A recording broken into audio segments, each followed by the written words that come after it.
I'm driven, I'm headed to empower you. Be empowered, be renewed, be uplifted with a brand new attitude. I'm driven to empower you. Be empowered, be renewed, be uplifted with a brand new attitude. I'm driven to empower you.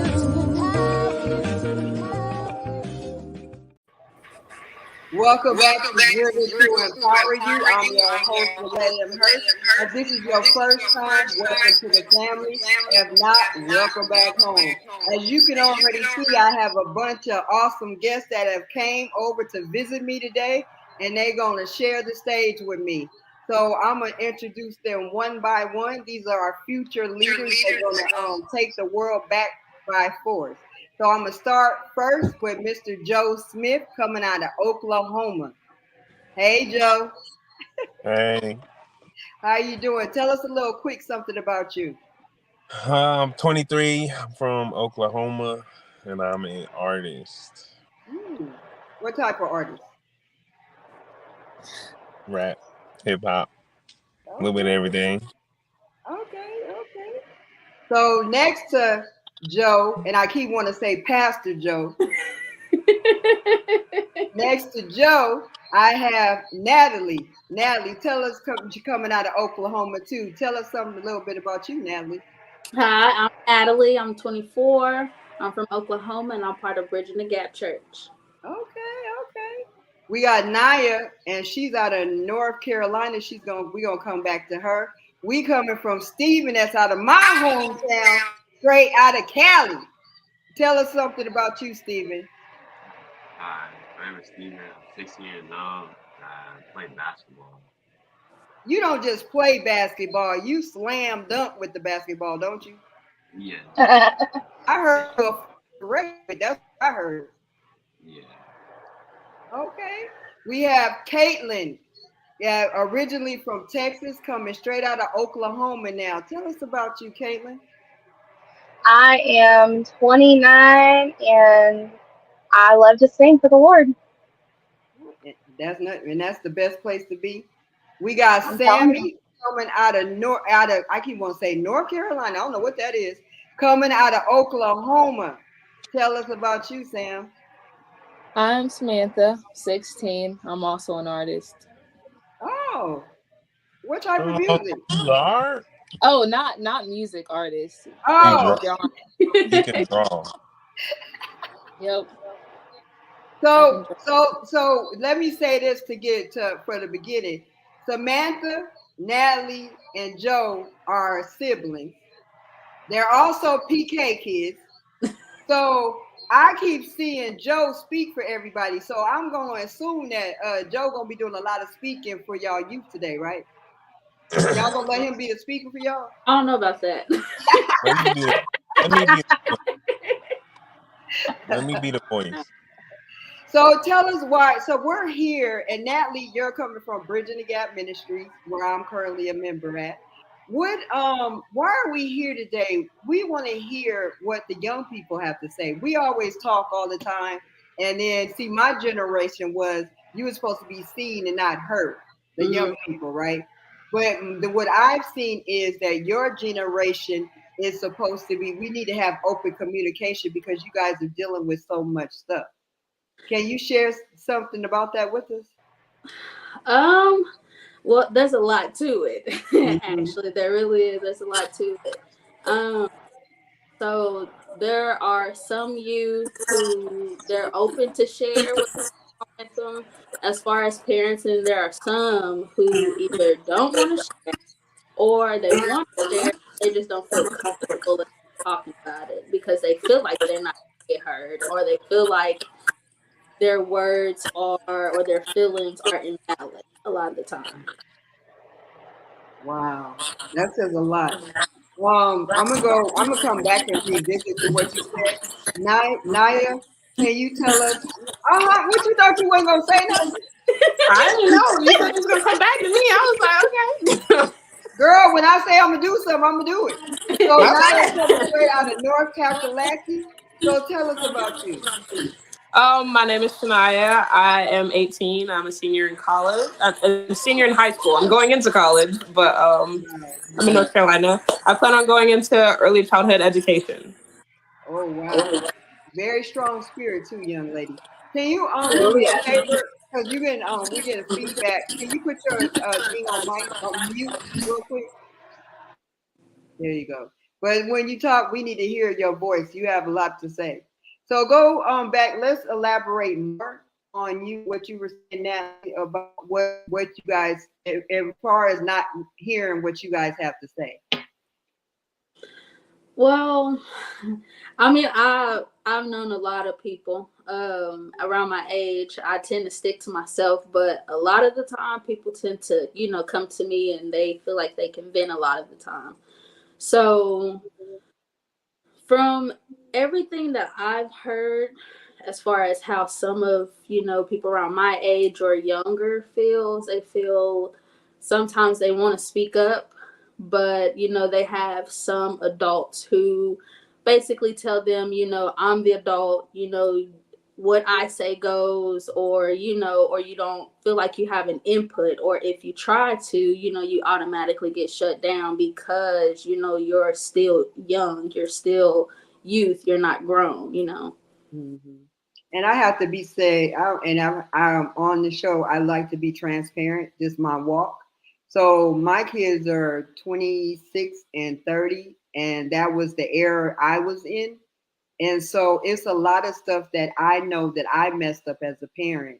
Um, that I wasn't able to listen a lot of times because I was rushing and working a lot and trying to survive a lot. So a lot of stuff I did miss, and that makes sense why a lot of us older generation has not been able to pour into your generation. And that's why a lot of stuff, and then you guys have COVID where you guys have had to deal with a lot of stuff that an older generation has not had to deal with. Does that make sense? It does. Yeah. Naya, what do you have? You wanted to say something on that? No. Okay. My freshman year was during COVID, and it kind of shut me off from like my high school entrance experience. And whenever I got in high school, I kind of went crazy, and it was just a lot of me like losing my faith. And I'm just now getting to the point where I can say loud and proud, like I am a Christian and that this is who I am. So I can relate to where she's coming from when she says like, sometimes we want to talk about it and we don't feel like we can. Because like in school now, it's so rare finding someone that's on the same page as you when it comes to things like that. So I relate to that really heavily. So let's revisit when you said you lost your faith. Why did you think you lost it? For maybe the first 2 years of high school, I identified as an atheist. I thought that the Bible was just a book written by a bunch of people, and that was just what it was for me. I had an encounter with God, and it solidified everything for me. But that's what I mean whenever I say I lost my faith. I didn't have any regard or any care about it. And what's you said in order to switch it up, you had to reform. Is that what changed everything? Yeah. It was a really simple thing, but it like spoke like really. It spoke a lot to me. And my mom actually, she continued to like read into me, and I would be like, "How do you know that? You shouldn't know these things, but you know them." And that was my encounter. I was like, all right, so obviously maybe something's wrong with me. So I went further into it, and now I can talk about it openly. And it takes a lot in this, like I go back to revisit with myself. It's a lot of stuff that I went through in life as a young person that I for some reason, anytime I try to talk, there was no way for me to verbalize it. Yeah, and for you guys to go in here and to talk, I just want to tell you, I'm honored to even be here with you. Not yet. Caitlin, with you being a young lady too, has the stuff that you have experienced too with that, as far as to your walk with Christ, or just being a young person? You're muted. How about now? Oh, good. Mm-hmm. I was getting a lot of feedback. Sorry. Oh my gosh, my walk with the Lord has been very rocky. Mm-hmm. It's been very. I've had a lot of anger, a lot of frustration towards God for a long time, and I get it. I get what they're saying.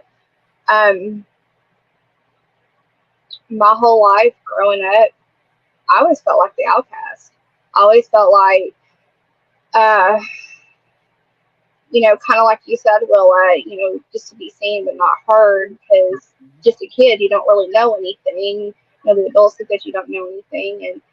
And, truth be told, a lot of times, if adults would just stop and listen, they can learn something from the youth, from their kids, and not shut them down, but listen, because they are human beings as well, and they're growing up to be the young men and the women,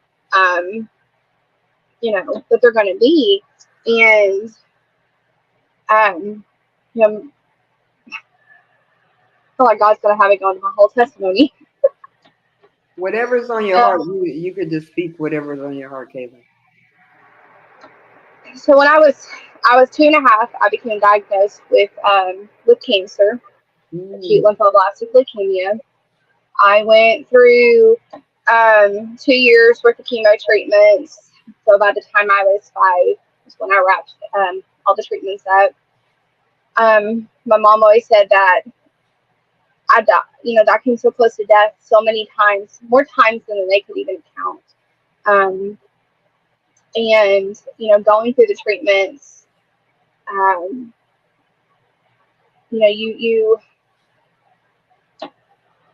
you don't. A lot of people think that because I was so young, I wouldn't remember, but for some reason, I do remember a lot of what happened to me. Mm-hmm. I remember a lot of the trauma. I remember, the pain, a lot of the pain that I went through, and that caused me to become what I felt as an outcast by some of my family, my own brother, even to this day. He has hatred and bitterness and resentment towards me because he always thought that my parents cared for me more, loved him more than me. And that wasn't really so much the case. It's just, they couldn't have an 8-year-old boy hanging around a sick little girl who had no immune system. And so my brother, dealing with that for my brother, and growing up in school, y'all, I was a kid that got bullied. I was a kid that got called every name under the sun. And by the time I turned 13 years old, I went into a deep, deep, dark depression. I literally shut myself off and became a recluse. I would stay in my room. I would listen to my music, and I sang all the time. And that's actually where my love for music grew. And wonderful thing is a lot of times when God communicates with me, He communicates with me through songs. Mm-hmm. And and I never was suicidal. I had suicidal thoughts. I had the suicidal, ideations, and I would imagine things. But instead, more than anything, I just got to where I became so angry and so bitter, and that turned towards my parents, that turned towards God, and I just, I wouldn't really talk to a whole lot of people, and that kind of that carried out with me into my early 20s until about, and it led me into a lifestyle of promiscuity and several bad relationships. And that finally ended when God got a hold of me. When I was about 25, He started working on me, but I slipped a few times in between then and by the time I turned about 20, well, really 28. Now, mind you, I accepted Christ as my Lord and my Savior when I was 14 in a little Southern Baptist church. Preacher happened to be preaching on hell, and it scared me so bad. And I mean, tears streaming down my face. At the end, when he's having the invitation, I went down there and I accepted Christ. And 2 weeks later, I got baptized. But the Lord started working on me and dealing with all of the anger and all of the bitterness and the hatred that had been growing in my heart the last since 2020. And ever since October, November of 2020, my life has literally done a whole 360. And it all began one Sunday night at church when I had an older gentleman prophesy over me. And that was when I can say that truly my journey began with Christ. Oh, sorry for interrupting. I was going to ask you, when you were going through your darkest moments, were your parents, and anybody can jump in about stuff that they experienced as being younger, that any of your parents, were the parents able to see what you were going through? I would have to say no, they didn't, because at the time, my dad hurt his back in 2000 on a job, and he had like 8 different back infusions done, and so he wasn't dealing with all of that. My mom was our sole provider, mainly, besides his little bit of social security that he finally, after I don't know, probably 2 or 3 years of being denied, got on disability. So my mom worked her tail off to try to take care of us kids and take care of the bills. And my dad, I know, got really depressed and down because he felt, I think in all, he hadn't, ever admitted, but I think it made him feel less of a man because he wanted to be the provider of the house while my mom had to step up. And he got depressed, and he would be asleep a lot. He'd be on pain pills, and if you're not careful, those hydrocodones, you can get easily addicted to them. And he was just on, trying to figure out a way to cope and deal with his situation. Which a lot of adults have to do that. A lot of adults have to do that, and to be honest with you, we don't know how to do that. A lot of times, being a parent, we try to act like we got everything together, but we don't. We're faking it. We're faking the funk, trying to make it through it. And a lot of times another thing I was guilty of, when I was going through stuff, struggling and whatever, instead of saying to my kids, this is what I'm dealing with, this is what's going on in life, we try to protect you. But the thing of it is when you're in life, when something happens to you, if we protect you for it when life happens, it's not if life happens, it's when life happens. You're not going to be prepared for that. Did you want to say anything, Stephen, in regards to that? I was going to get you, Samantha, but I'm going to come back to you, Samantha. Is there stuff that you go through now that your parents may not see, or stuff that you may tell your friends, but we don't know as parents?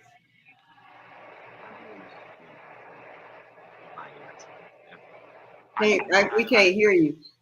I'm sorry. I said I feel like if I do try to express myself or something, I feel like I'll get judged, or people say certain things about me, or do certain things, or treat me a different way. So you're saying who's judging us? The parents? Us parents are judging you because of how you feel? Yeah, like they're telling me like, oh, you're fine, or nothing's wrong with you, just get over it, you'll be fine. Yeah, we do. We all get to that. People tell you to get over stuff. People have death. People want to have suicide thoughts. And it's hard. And I know as an adult, because I was an outcast. So I know as a growing up and stuff, you can't share your intimate things with people because people start looking at you different. And then you're like, I open up to you, and what did you do? You mishandled me. And a lot of times that's what happens with people. Would you agree with that? You had something to say, Miss Samantha? I don't know. I feel like a lot of us, like, even like as young adults, we have like sports and school and stuff, and so like I feel like we're also overwhelmed with that stuff, and then trying Mm. to our parents and they don't listen, and then they wonder why we don't talk to them, which is like kind of overwhelming because like we tried, but you didn't listen, so we kind of let's like close ourselves down. Mm. That's a good point, though. Because when you're feeling something, you want somebody to be like, "Hey, I'm bleeding. Hey, I'm going through this," and then we tell you just get over it, or you don't know what you're talking about because you're too young. And we're guilty of that. And I apologize for the older generation, but that's why we're here on the show. And Natalie, you have a business that you're gonna. You knew I was gonna come to you. I knew it. You felt it in your spirit. Um, you have a what did you say? Youth influence youth. Is that Yeah, what? youth Tell me influence about youth. that. So youth influence youth. It's really all about youth helping youth. So my big thing is, you know, it's time for everyone to get closer to God, but our bigger size, number of people that we really have to work on is youth. Mm-hmm. We have so much going on, nowadays. We have kids dying left and right, so the biggest influence on youth is youth. You know, they listen to each other before they listen to an adult or they listen to their parents. If they want to talk, they have their friends. So youth is the biggest impact for youth, and if we don't work together as you to get closer to God, then that will leave adults to have, kind of a struggle, but not necessarily. It won't necessarily be a struggle, but it'll be a lot harder because a lot of the youth feel like, the adults don't listen or, they really don't care about how they feel or what they have to say. So, would you agree with that, Joe? Yeah, I agree, but I feel like sometimes us as young people, we don't want to listen to. So That is, like, yeah, people will that try to help, but it's just the fact that we don't want to listen to what they gotta say. So that kind of messes us up too. So I don't think it's just all on the adults. It's stuff that we could do different too to level the situation out. I agree, but I think we need each other. yeah, Like the Yeah, older we do, but generation. I know myself, and sometimes I could be real obnoxious, and Mm, not want to hear what I mm. need You to didn't just hear. open that door, Joe. You didn't I just did open that it. myself. You know Miss Willette gonna walk See, right in the door, right? the first thing you gotta do is admit you wrong, and that's what I just did. So it's not always the adult. It's we gotta work on stuff that we can do different to try to understand. Because when you talk to somebody, you gotta talk to understand, not talk to reply. Ooh, that's powerful, Joe. I think I'm gonna have to leave you alone a little bit. But that. So, what you think about that, Naya? I don't know. Am I still getting feedback? You can still. We still want to hear what you have to say, though. Okay. Well, I can say from my past experience, I've had situations where like it was me and my mom, but she never really shut me down. That was like the only experience that I really had with anybody, me talking about my faith, especially in the beginning. I talked to my mom about it, but she never shut me down. I kind of shut myself down in that sense. So like whenever I got really depressed, my depression didn't really look like depression. It looked like more of like anger, and it wasn't identified as a cry for help. Mm, So whenever I was going through whatever I needed to go through, um, there was always my mom to go to. But with her, whenever I was going to her, I was lying and I was deceiving and I was manipulating based mm, off of my hurt. I was using my hurt against her to get what I wanted in the end. So, like you said, there is stuff that like us as a generation of youth can do to better the situation, and it's a give take kind of thing. So to get the older generation to change, we also got some changing to do too. I'm impressed with you guys. Coming with that, so there are youth that know, where they mess up, where that it's not just the adult. It's not. They're both of them are correct. It's not. But the thing about it is the youth that knows the difference. That's the whole youth influence youth. Is there are youth that know, that are aware of, that they know, oh, well, I don't want to listen to them. And they know that they've done that, but it's noticing the other youth that don't notice, that way the ones that know, they can help influence the ones that don't know. That's good. That's good. Would you agree with that, Stephen? Yeah, I would. What's your take on it? As far as the adults and the youth both take responsibility. I feel like the youth, like, they just, like, sometimes we just talk and we just need to, like, sit down and actually, like, listen to what our parents are trying to tell us sometimes. Or, like, and the same way for the parents, like, they need to, like, actually, like, just listen to what the kids are telling them and seeing their point of view of what's going on with them. What, since you guys mostly, all you guys are in church, right? Most of you guys are in church. So is it hard to get your generation to church? Because they've been able to, I know firsthand that us and my generation, what would happen is we would go to church, and a lot of times we didn't live the way we went to church. We would live one way, and then when we go to church, we act another way. So because I know your generation, you guys only really connect to real. You guys really know when people are not real, they're superficial, and you don't adapt to them.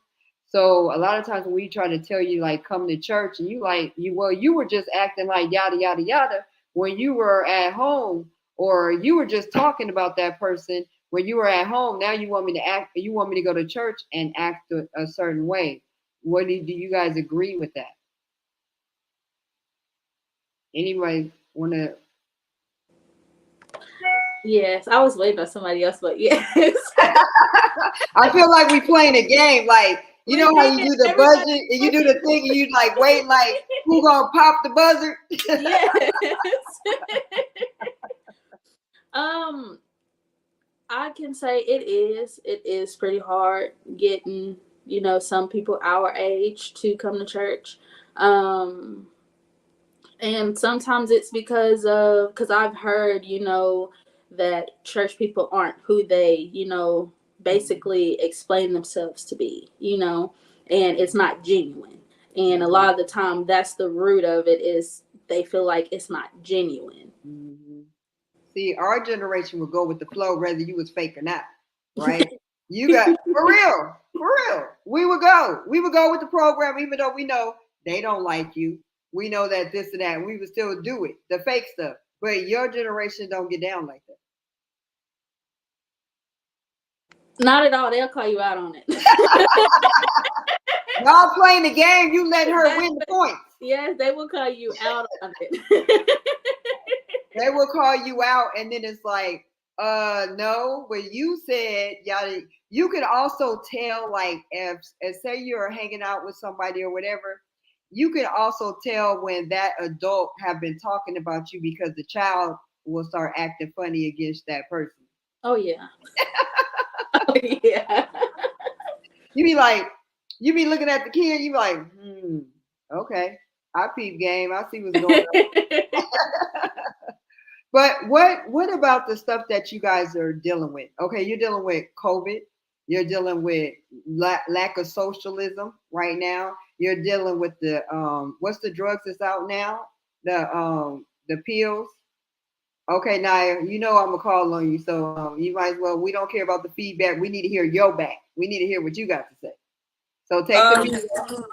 I know in my school, like, there's heavy drug use. It's gotten to the point where, like, teachers and stuff, like, know about it, and, like, they just don't say anything. I remember I went into the bathroom this is like, I don't even use school bathrooms now because that's all that happens in school bathrooms at this point.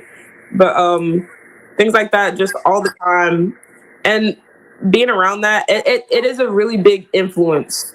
Like I don't partake, but like there was a point in time where like I was very interested in things like that, and it almost got me. I was going down that rabbit hole for a while, and I had to like dig my way back out because I was really going through it at one point.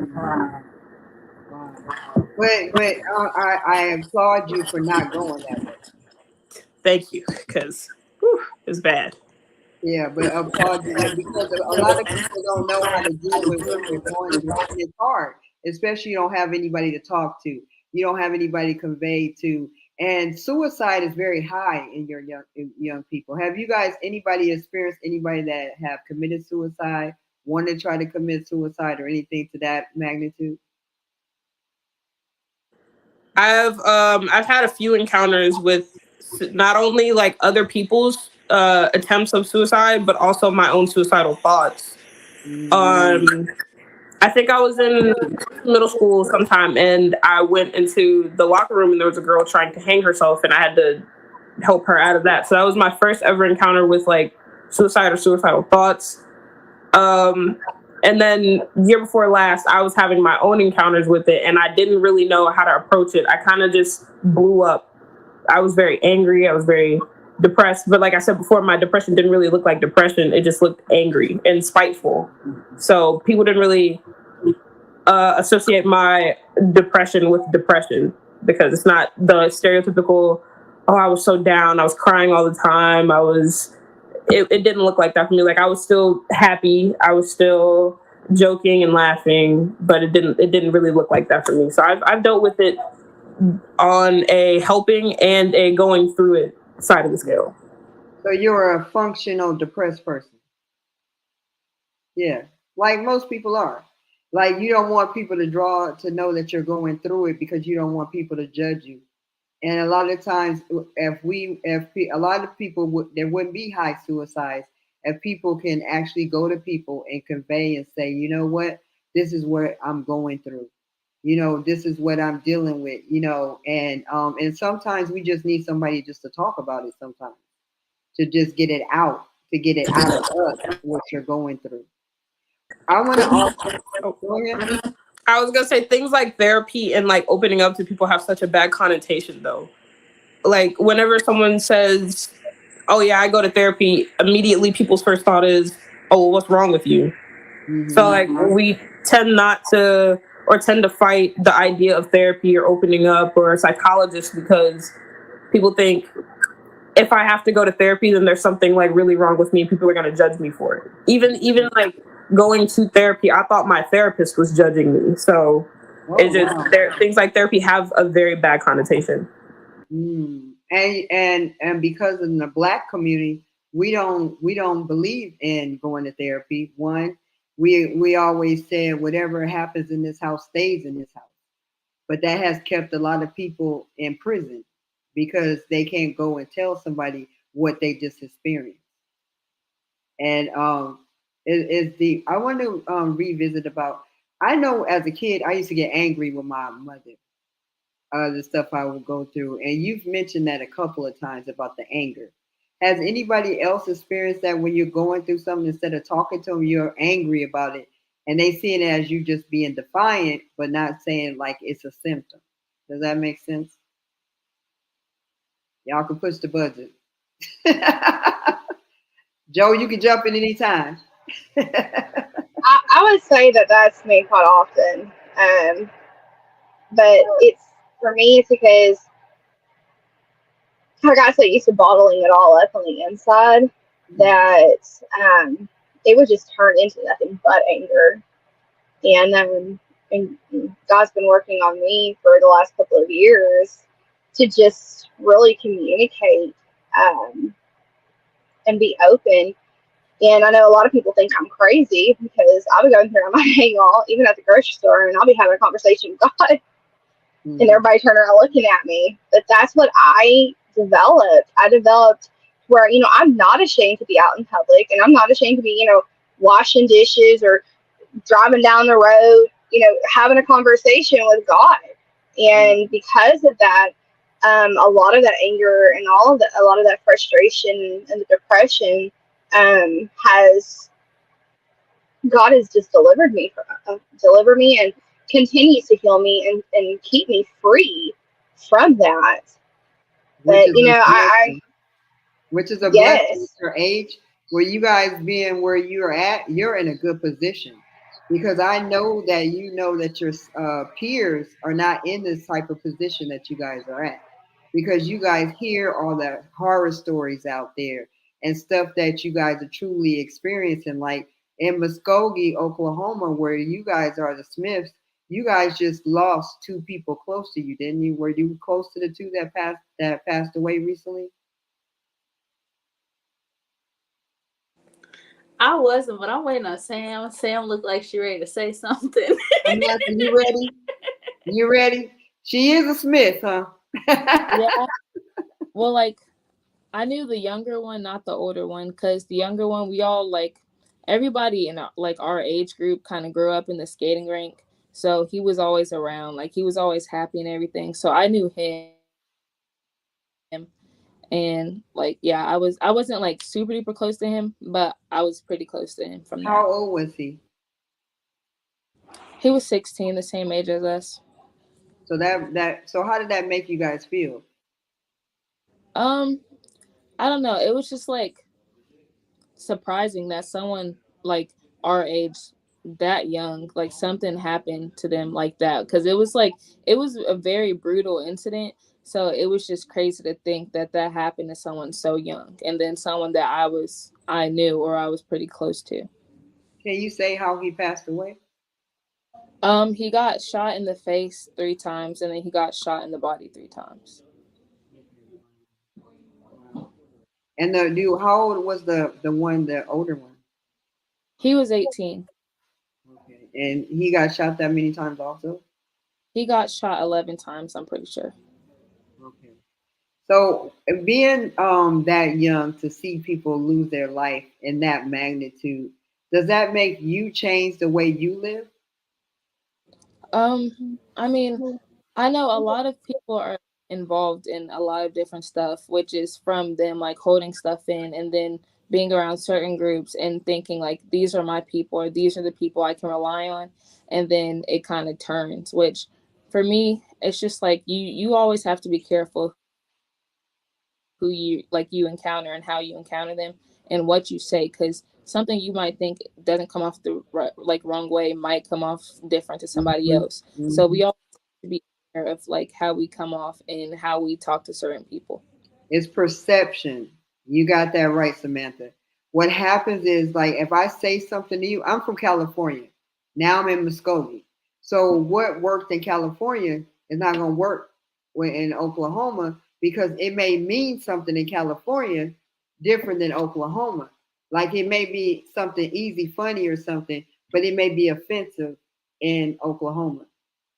Then what happens is not how you say I have the best intention, right? It doesn't matter what my intention was. It matters how they receive it, how the person receive it. Even though your intention wasn't to hurt somebody, but sometimes it happens like that, and you're right on it when you said you have to be careful how you handle that, because that was such a deep situation, and you guys are young, same age, young man that you knew, same age as you. And where you live, do they offer any kind of grievance counseling or anything to that magnitude? I wouldn't know about like the counseling part because I'm not really around them, but a lot of them, I don't know, they're all in the same group, so they kind of just rely on each other, I feel like, because like there was a lot of people that went to like his viewing and stuff, and they all basically rely on each other because they're so closed off to everybody else. That's how I've seen it, because I've talked to some of his friends and stuff too, but they don't like really talk a lot, or they're, I don't know, some of them can seem sort of rude, but it's just because they're so used to the little group that they stick to that they don't have any interest of like talking to anybody else. Mhm. So, so when that happens, so it's the people, his friends, and every round. Because when something to that magnitude happens, you don't go outside, you go inside. So you're going, if something happened to you that hard, you're not gonna be out there. If you were out flowing before, you're gonna go closer to just the people you know, because you're gonna think like, who can you trust, right? So how are they dealing with, how are you young people dealing with that great of a loss? Like, do you is there things for you to do in order, you know what I mean, to get through this?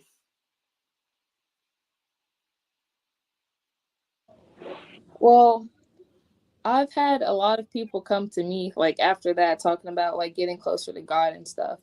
And Woo. so like yeah, I've had a few of them come to me and they're talking about like how they want to like be able to leave like the situation they're in. And this one particular person, he was telling me like he's been wanting to get closer to God, but he doesn't know how to start and how to get everybody else on the same road. So I Wow. told him like I was reading the certain chapter and it was pretty close to what we were all going through. And Hmm. so I told him to like look into that chapter first, and before being able to like lead anybody else to God, he has to be where he wants to be. So he'll have something to like testify about to other people.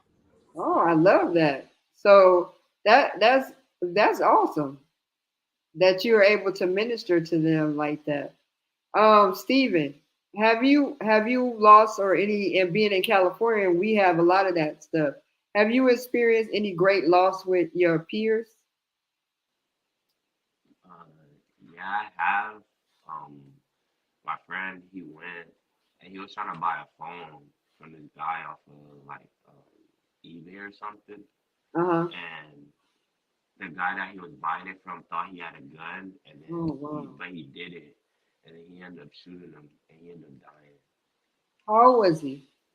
He was 16. Wow. Same age. Same Yeah. age. Same age. What can we do as a community? What can we do as people loving on each other? What is some stuff that we can change to make the difference? Um, Caitlin, I see you reaching for the buzzer. Are you reaching for the buzzer? I was trying to get it. Wow. Wow. I would say, and all in all, God has been, I'm listening to everybody, and I feel in my spirit, the Lord is saying that for us to be able to um, help the youth to cope with what they're dealing with, but also come together as a community and work together. Because ultimately, it doesn't matter if you're 16, if you're 18, if you're 20, 23, 29. If we're children of God, we're all in the body of Christ, and we need to be working together. Right. There is so much division in the body of Christ that it's ridiculous. And Satan, we have let Satan get into the church so much, that we have become just, we stink. We stink Ooh, before the nostrils of God. ooh, And that was good. God has been really kind of just dealing with me on, personally, like for my family, but I've also been praying for the church. God's been having me praying against the spirit of religion. Mm, And God is telling me, I feel like He's telling me, we got to start being more genuine. We need to start being more true and authentic, and not try to put up a facade. Don't be fake. Be real. Be who God has called you to be. And and of course, if we would actually stick to the Word of God, we would learn who God says that we are and learn who He is. Then that will help us, to be able to walk in that authenticity and be able to help one another. We could cut down The suicidal rate. I mean, it is ridiculous. Yeah. I personally didn't. I have not lost anybody as a peer when I was in school. I knew a couple of girls that I used to be friends with her mom. Something happened. I don't know what happened, but we're no longer friends. But I actually mentored her middle daughter. God blessed me to mentor her middle daughter for a few years before God separated me from that. And she was in high school and she lost, I don't know, probably 4 friends throughout her whole journey to suicide. And they were all like 16 years old. Wow. And a lot of it was because they were bullied and peer pressure and feeling like, they couldn't go to anybody to talk about how they were feeling, and so they either hung themselves or they shot themselves. But for my personal experience, I recently, just before Christmas of this past year in 22, somebody that I went to school with, he's 27. He was a volunteer firefighter and he worked for EMS. He committed suicide. He shot himself. And he was somebody, and it was really hard on me because he was somebody that, I had really cared for. And it was rough. But I feel God is saying we have got to start being real. We've got to start pretending, going to church and putting up this, pretending to be this person like you're, this perfect Christian. And then when you go out the door, you're hitting the bars, you're hitting the clubs, you're gossiping about somebody, you're doing this, you're doing that. You've got to start being real, because the thing is God is seeing everything that we're doing. Mm-hmm. And he is so tired of the fake. He is so tired of the religious people in the church that are not truly being a true disciple or true Christian of his word. Mm-hmm. You know what's amazing, Caitlin? I get so excited hearing the young people that you guys are sold out for Christ, and I keep hearing Pastor Joe over there. Pastor Joe, it feels good for you, Caitlin, to have that fire for what's going on. How, Joe, with your generation, how can we change stuff? How can, now that happened in Muskogee, now that you lost somebody, Stephen, in California, how can we switch up the game so we don't lose anymore? What ideas could you tell us to give us some options? I think what my dad and them started doing is something that I was thinking would be a good thing. Just like going out to parks and stuff like that where the youth usually is, and just letting them hear instead of just acting like saying that they don't know, letting them hear about God and like praying, just praying. It could just be everybody praying and they could just come over there and listen. They might not know what's going on, but just them being there, that could change their life just in that moment, because it could spark something and then flip a switch, and then that could make them want to go closer to God and really want to get to understand what Christianity and all of that is. And that's amazing, because I've been able to go with you guys out to the parks and see the changes that people are hungry for the word of God. And the young people, you guys are hungry for the God. But Bridging the Gap is doing something different, because they are going to different parks every Thursday, and they putting their feet on the ground to save the youth and say no more to the devil. My thing of it is that with you guys bridging the gap, and we get with you, Natalie, in regards to what you said in church to your young people about you are the bridge. The thing of it is that you guys, I think, where you have the recipe is because in your church you have your grandmother, you got your great grandmother, you got your dad, you have your uncle, you have your aunt, and all the young people are out there together as one body.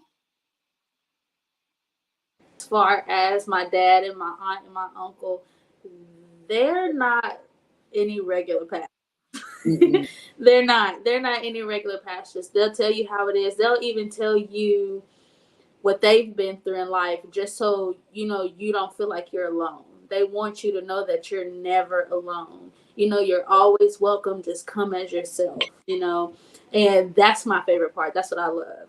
Because that's really the main thing as far as people feeling like they're not welcome into a church, or they don't want to go to church, because they feel like they're not welcome for them, as themselves. They can't come in as themselves. And that's one thing Bridging the Gap is big on. It's huge. They want it to be known that you're welcome to come in as you are. It doesn't matter what you have on, it doesn't matter what you look like, what you're going through, what you're dealing with. Just like my dad always says, everybody is X something. So that's, I think it's very well needed, for everyone to know, even pastors, like they've been through it. They're X something, and they're able to share that with everyone. And people need to hear that, because a lot of times we go to church and people think you have to come to church perfect. Well, nobody is perfect except for Jesus. So you never go to church to be perfect. So to go somewhere and be yourself, and to hear you say it from your mouth, to say that that you can be yourself. How does it feel with with being a pastor's kid? And Samantha, I see. Wait, hold on, that. Don't push the button yet. Don't push the button yet. I want to come down to Samantha down there, because see, I feel you got something to say. I feel like being a pastor's kid in this generation, I mean, a lot of people, when I tell them that, they're like, really? But like, you can see it in us, like the kids in the church, because all of our parents are pretty much pastors. And it's like, if you tell them you're a PK, they directly come to you. And that's happened to me a lot. Like, I'll share stuff like on social media platforms, and I have people coming directly to me because they know I'm a preacher's kid, or like if they need to be prayed for or something, they'll come to me because they know. Most of the time, preachers' kids get bad reps, though. Yep, I was just about to say that. Come on, Pastor Joe. Be like, I heard. Come on, Pastor Joe. What you got to say? That's what people be saying. I heard preachers' kids are the worst. I'm like, well, you ain't met this one. Oh, you ain't met this one. We cut from a different cloth now. Yes. Okay, Smith. You come from a different cloth, being so elaborate on that. So as far as people thinking, PKs have bad reps, they always, ask me what is it like, to be a preacher's kid. And I'll basically tell them, it's no different from any other kid, like we still all go through the same things, and it's just that we have more influence, and we actually have that push, to have that drive to want to be closer to God. We have, that's kind of like an advantage in my opinion, in a way, because even though we live the same lifestyle, or we all go through the same things, we have parents that care enough about us, to get us involved, and to actually, let us know it's okay. It's okay to be a preacher's kid. It's okay to be different, if other people think you're different, it's okay. And that's a big point, because in the world, it's not okay to be different. It's not at all. In the world, you get made fun of a lot. Mm-hmm. Elaborate on that.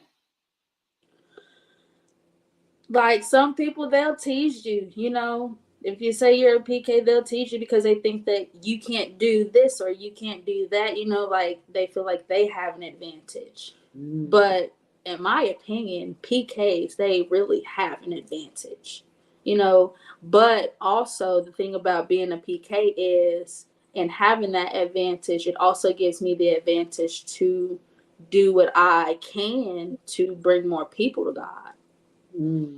So that's how I look at it. That's powerful. That's powerful. I want to being different. You said like being different, Stephen, because I want your outside voice, Stephen, because you are a powerhouse in what you do. You're a basketball player, but you're a very good basketball player. So that makes you different and you stand out. Do you get any kind of does people come after you because you're different? Because you're rare? Yeah, they be like, how do you get so good? How can you jump this high? How you can do that? And they always asking me for like the things that I did to get where I'm at now. And I'll tell them, and then they'll treat me a different way. Like I'm like not a regular human. They'll just give me like advantages to things and be like, oh no, it's Steven, leave him. He's fine. Or they'll just treat me like Because you have a gift, because you have a gift, people will think that you think you're better than other people, right? Yeah. And then it causes jealousy, doesn't it? Yeah. I see all you guys shaking your heads. Okay. Elaborate on that, Naya. I grew up I grew up in a very sheltered life. Like I grew up in private schools and like gated neighborhoods, things like that. So when we moved, I was put into a public school system. And that was like my first time ever being in a public school system. So it was very different for me. And I got like run over and everything because I was deemed smart and I was deemed more fortunate and things like that. But they will always call me spoiled. And I'm like, I'm not spoiled. This is just how I grew up. I'm not entitled. This is just the life that I've known. So like whenever I would be like, oh no, I don't eat school food. I still to this day won't eat school food. And they're like, oh, that's so spoiled and you're just babied or whatever. I'm like, I've never had to eat school food. So and it's just things like that. I didn't grow up in the church. Like I didn't go to church every Sunday. I'm not a pastor's kid. I grew up outside of the church, but we watched online. So like I still had that connection. But whenever we got to our first church in Michigan, it was like a culture shock for me because everybody was like so in tune. Everybody was like so kind of like, it was like a hive mind to me. And I was like, this is weird. I don't know how to be open about my actual faith. So I didn't like raise my hands like I would at home. And like to this day, I still struggle with like open faith. I still struggle with like showing people that I am a Christian. So like, unless the conversation is brought to me, I'm rarely the person to start the conversation. But things like that, I do still struggle with getting like, I wouldn't say attacked for, but like people pinpoint things like that. Oh, she's just a good girl or whatever. And I'm like, that's not, I just don't partake in the things that you guys partake in. You know what that is too, though? What happens is when you're different, any kind of difference, people don't understand different because in the world, there's 100% in the world, right? 87% of the world are followers. 3%, only 3% of the world are leaders. 10% are destroyers. So when you stand out against everybody, you're standing out. It takes a big person to be a leader. It takes a big person to go against the grain. If you drive down the street, you guys drive. If you watch everybody go down this one lane, right? Everybody going down the same lane, bumper to bumper. You go to the right hand side, ain't nobody over there. And then somebody will start driving when they see you go over there. That's the same thing. They'll follow you if you're a leader, but it sets you apart because you're separated from everybody and you're going to get the warfare from that. And Samantha, I'm coming to you for that. Elaborate on that. Well, I also go to a private school now too. So agree with like what she said with like the certain view and having like stand out. And so I feel like since I have such a different view on everything, obviously because I'm not in the majority of like what the school is too, a lot of people come to me or like they'll ask me about certain subjects, and then if I tell them, they're like, oh yeah, like come like group with me basically, so follow me or like be behind me and like what I say, because they're like, oh yeah, that makes sense compared to like what they know and what they've grown up doing. And so it's like it's really different because like a lot of them, they I don't know, they are very entitled, I can say. They stick to their one thing and they think they're entitled to. So like even with sports, they're like our coaches aren't as hard on us as like AAU coaches or like public school coaches. So they feel like they can do whatever. And I'm the one person that's like they're being easy on us. You can't complain about like what they're saying, cuz if you were to go anywhere else, it would be way harder and y'all would be quitting right now. And so it's just like after that, like a lot of people are like, okay, so we can do it, or like we should think about that more. Good point. Caitlin, did you want to piggyback from that? Why are y'all surprised when I call on you? Please tell me. Go for it, Caitlin. Ooh, I feel like my mind is an overload. That's a good thing. I know it is, right? Mm-hmm. Oh my gosh. Right now, I don't really have anything at the moment to say. I'm really just listening because I just at the moment I don't have nothing to say. So you just tasting every morsel. I'm going as I feel the Lord puts it on me to speak. Okay, that's a good thing. It is, because I think too often we speak too much than we do listen, and we need to start listening more. Absolutely, and I agree with that. Absolutely. What do you guys? Each person as a future leader, each person I'm gonna ask, who are you going to be in your future? I'm going to Pastor Joe first. I told you I was gonna get you. I can't That's a help good it. question. I just want to really be somebody the younger people can look up to, and just try to, lead by example. Could you see yourself being a youth pastor? Myself, I could. I see that.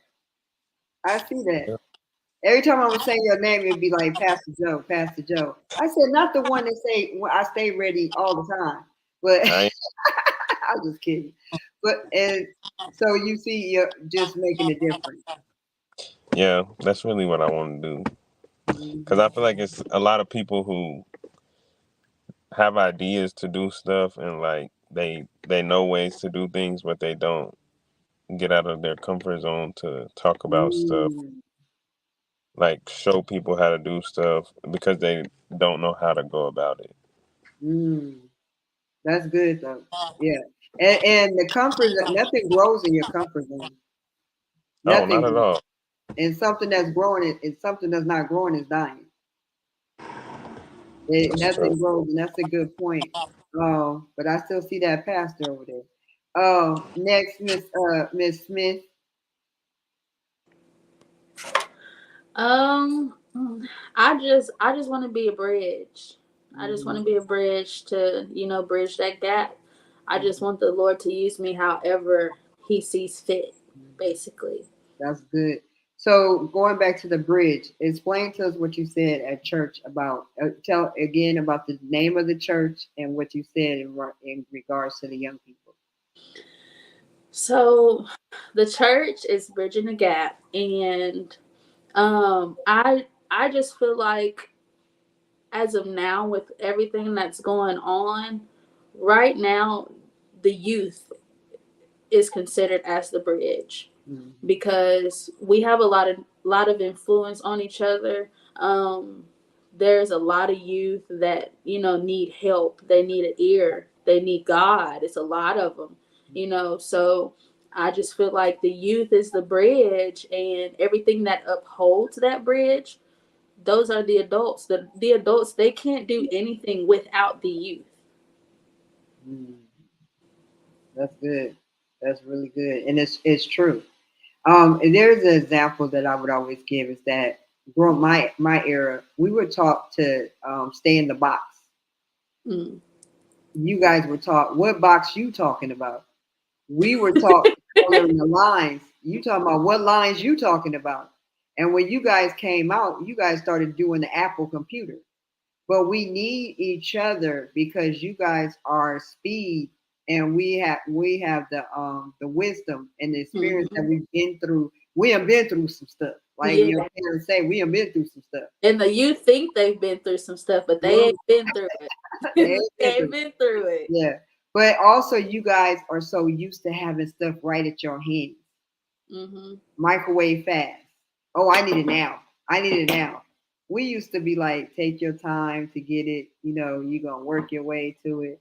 I've seen people like they move so fast, it don't even make sense how fast they do. And But tend to mess up sometimes in between because of them moving so fast. yeah, but we need each other to get this done, and that's what this conversation is about. Nyla, before you give me that face, it's on you. The impact where I want to have the most impact is I want to go into like that middle ground. Like I said earlier, I want to go into early childhood education, but I specifically want to work with middle school because I feel like that's the middle where like things start getting really confusing. By high school, you're kind of like, this is who I am. You're repping your colors real hard. Elementary, you're just having fun. Middle school is like where you're figuring out who you are, and I want to be a part of like helping people figure out who they are, who they want to be, while edifying God in the school system.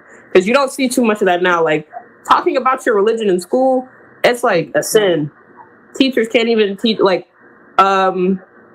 teachers aren't allowed to bring up their faith at all. So I just want to be. I want to be there for that. Like I want to change that. Okay. That's good to hear that the change and teachers and stuff are the foundation of everybody. They are the core of everybody. They should be one of the wealthiest careers there are because if we didn't have our teachers, we wouldn't have anything. Steven, where can we look for you for the future? What are you going to do to impact your generation? To impact my generation, I just want to be like. Talk a little louder. I can't hear you. I just want to be like a positive person to spread joy and like to cancel out the negativity. Okay. That's an awesome thing to do. And then doing it with your sports too. Yeah. That's cool. And Miss Caitlin, you didn't have to push the buzzer this time.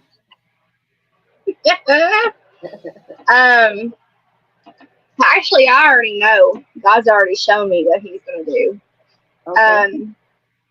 I am going to be getting into women's ministry, helping young women in their 20s down to teenage girls, being able to just pour into them what I have gleaned from my teenage years all the way to now, helping women who have gone through abuse that I have personally experienced, going through, helping them to reestablish their identity in Christ and how to teach them, equip them how to walk in the authority in Christ and to take back the territory in their lives that the enemy has stolen. Come on. And, God has been just, He's so loving, but sometimes it seems like He's a little bit of a drill sergeant, really been on me about learning how to operate in my authority in Him and taking back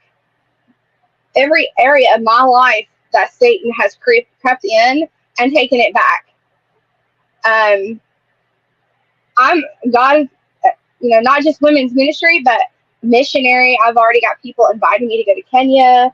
I'm in prayer on that, but also really just getting out there and just helping people to, getting into deliverance ministry. God has shown me that.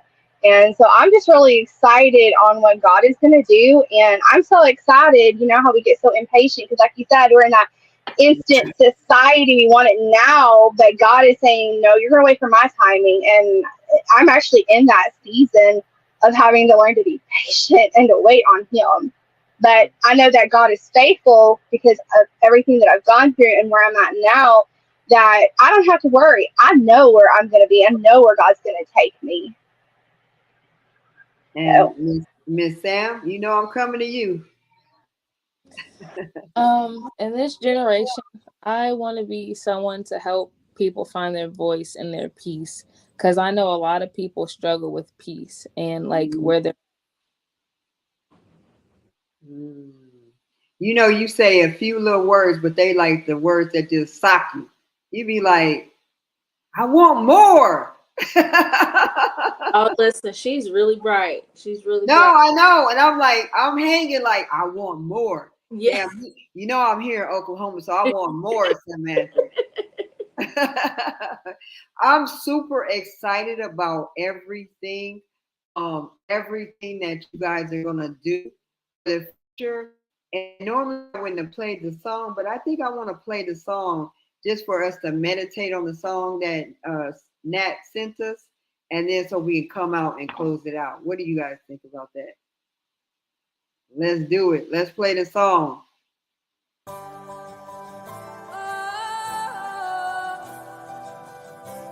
No other name but the name of Jesus.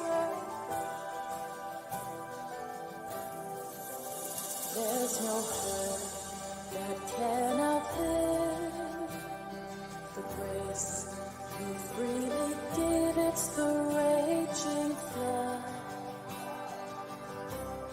that covers us.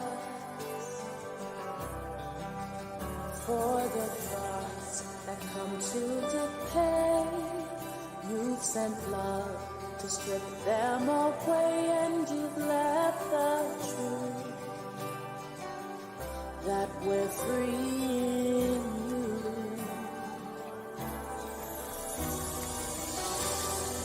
There is no bondage, every chain is broken. There is no bondage,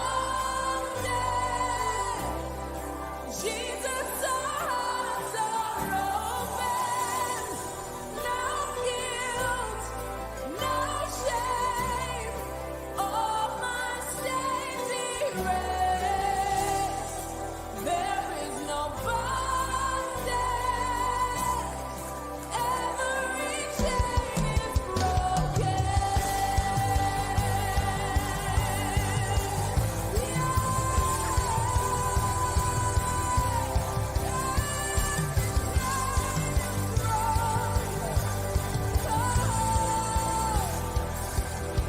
Come on, say there's no other I can outlive. Say the grace.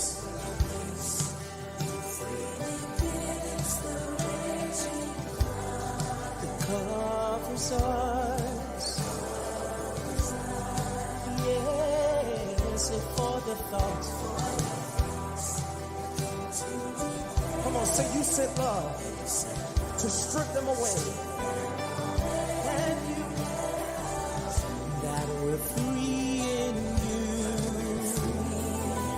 If you believe that in this place, I dare you to just shout it out. Say, there is no blood.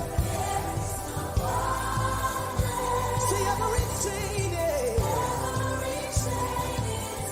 There is no bondage. Say, Jesus, our hearts are open. Say, there is no guilt. No shame. All my stains are erased. There is no bondage. Every chain is broken. Come on and sing it. Say, there is no bondage. Every chain is broken. Welcome back to Driven to Empower You. I'm your host, Willett M Hurst, and I've been able to hang out with the coolest kids in the world, these future leaders that are taking the world by force. Natalie, you had that song that we just listened to. Can you tell me the name of the song and why you chose? What does that song mean to you and why you chose it? It's called No Bondage, and the reason I picked that is because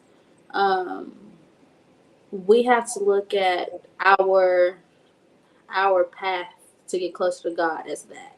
You know, we can't let anything come in between. We can't let anything bound us from, not getting closer to Him. I mean, because it's what He wants, and it's something we should want as well. Absolutely. It was a beautiful song, make you want to get into worship. So I want Samantha to come back, but we're at the end of the show, and I just want to tell you each and every one that I just want to speak life and blessings over your future. I'm excited. I expect great things for each and every one of you because you guys are taking the world back by force in your generation. Pastor Joe, you taking it by force. Natalie, you're taking it by force. Yeah, Naya, you're taking it back by force. Stephen, you taking the court back by force. Caitlin, you taking the missionary streets by force. And Samantha, she's taking taking her area by force. You guys are gonna do great things. You're gonna reach great people, the young people generation. What's your slogan again, Natalie? Youth influence youth. I expect you to influence everybody that God puts in front of you guys. I'm honored to have been able to serve you guys this evening. Thank you for sharing time with us and pouring into us and educating us. That's it for Driven to Empower You. We'll see you next week if God says the same.